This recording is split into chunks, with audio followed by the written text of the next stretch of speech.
Hello everyone, welcome back to my channel.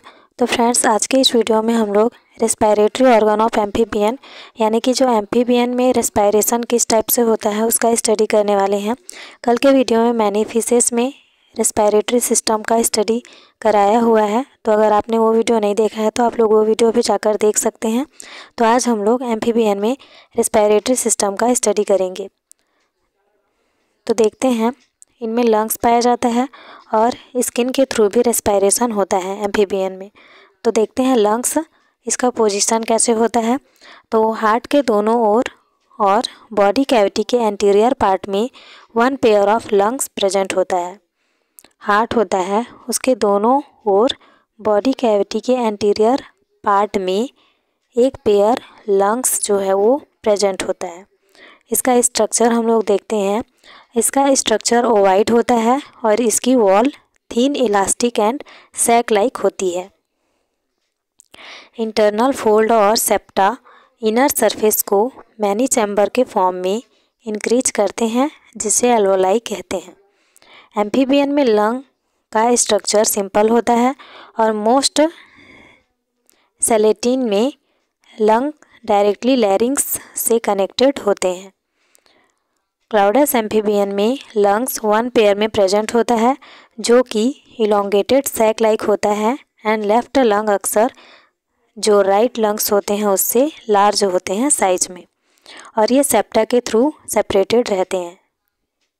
Structure आप लोग बनाएंगे, लैरिंग्स है, ट्रैकिया है, राइट पल्मोनरी आर्टरी है, लेफ्ट पल्मोनरी आर्टरी है, पल्मोनरी वेन का यहाँ पे डायग्राम दिया गया है, ठीक है। और इधर है एरिटिनॉइड कार्टिलेज, कैरिकॉइड कार्टिलेज, लैरिंग्स, ट्रेकिया और ट्रेकल रिंग्स।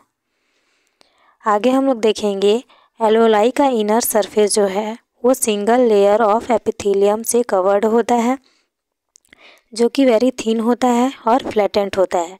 सेप्टा को छोड़कर ये सिलिएटेड एंड सिलेंड्रिकल होते हैं।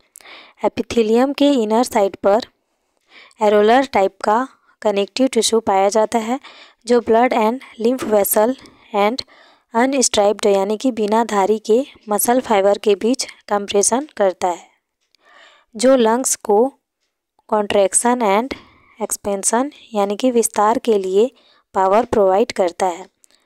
लंग्स की आउटर सरफेस सिलोमिक एपिथेलियम से कोटेड होती है, जिसे पेरिटोनियम कहते हैं। यहाँ पे फ्रॉग का डायग्राम दिया गया है ब्रीदिंग ऑर्गन्स के साथ। क्या क्या प्रेजेंट है? नॉस्ट्रिल है, लाइनिंग ऑफ माउथ है, लंग्स है और मॉइस्ट स्किन है। आगे देखेंगे रेस्पिरेटरी ट्रैक्ट। तो इनमें external nostril, nasal chamber, internal nostril, buccopharyngeal, glottis, laryngotracheal chamber और वन पेयर ब्रोंकाई इंक्लूड होते हैं। फेरिंग्स लैरिंग्स में ओपन होता है। अब देखेंगे लैरिंग्स। तो जो लैरिंग्स होता है वो स्मॉल सैक लाइक स्ट्रक्चर होता है, जो 2 एरिटिनॉइड एंड 1 कैरकॉइड से कवर्ड होता है। लैरिंग्स साउंड प्रोड्यूसिंग ऑर्गन होता है। मेल फ्रॉग का लैरिंग्स फीमेल की तुलना में लार्जर होता है, ठीक है। जो मेल फ्रॉग होते हैं उनमें जो लैरिंग्स का साइज होता है वो फीमेल के लैरिंग्स के साइज से लार्जर होता है। लैरिंग्स ट्रेकिया में ओपन होती है एंड ट्रेकिया ब्रैंकेई में ओपन होती है एंड ब्रोंकाई लंग्स तक जाती है एंड गैसेस एक्सचेंज स्टार्ट कर देती है, ठीक है। उसके बाद सेकेंड टाइप का रेस्पिरेशन हम लोग देखेंगे, जिसको क्यूटेनस रेस्पिरेशन कहा जाता है। तो फ्रॉग का स्किन रेस्पिरेशन के लिए एक इम्पॉर्टेंट ऑर्गन है। फ्रॉग एम्फीबियन लाइफ सर्वाइव करते हैं, अर्थात ये वाटर में भी रह सकते हैं और लैंड में भी रह सकते हैं, ठीक है। कीचड़ में भी रहते हैं और पानी में भी रहते हैं। ये अपने लाइफ का अधिकांश टाइम वाटर में पास करते हैं, यानी कि अपना लाइफ ये ज़्यादातर वाटर में सर्वाइव करते हैं।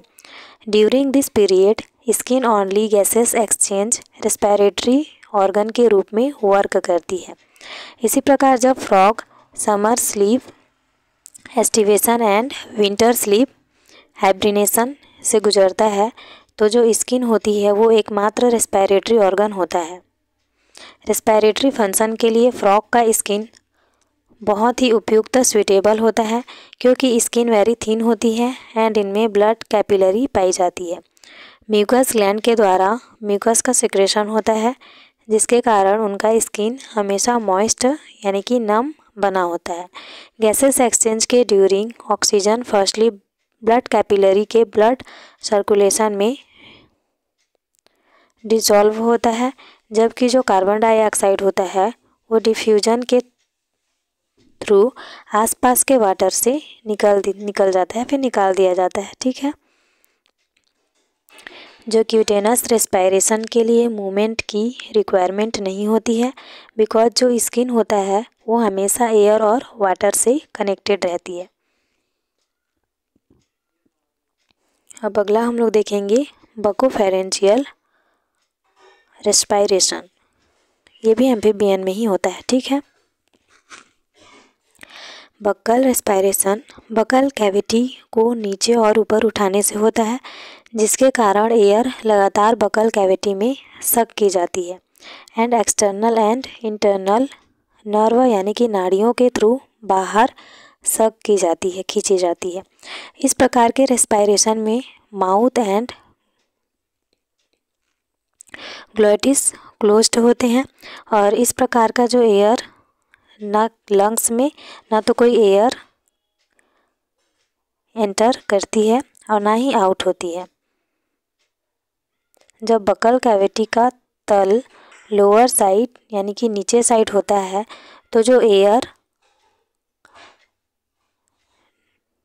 नॉस्ट्रिल के थ्रू एयर बकल कैविटी में एंटर करता है और जो एयर का ऑक्सीजन म्यूकस लेयर में डिसॉल्व हो जाता है एंड जो ब्लड होती है वो चला जाता है। उसी टाइम ब्लड से कार्बन डाइऑक्साइड जो होती है वो बकल कैविटी में फ्लो होती है। ठीक है। जो बकल कैविटी को ऊपर उठाने पर नॉस्ट्रिल से रेसिड्यूल एयर यानी कि जो अपशिष्ट हवा होती है उसके साथ बाहर निकल जाती है। ठीक है। तो जो एम्फीबियन का रेस्पिरेटरी सिस्टम है 3 टाइप्स के होते हैं जो मैंने इस वीडियो में बता दिया। अब जो अगला वीडियो हम लोग का होगा वो रेप्टाइल्स में रेस्पिरेटरी सिस्टम का हम लोग स्टडी करेंगे। तो आज के वीडियो में बस इतना ही। अगर वीडियो अच्छा लगा हो तो वीडियो को लाइक करना, चैनल पे नए आए हो तो चैनल को सब्सक्राइब करना and thank you for watching. मिलते हैं नेक्स्ट टॉपिक में।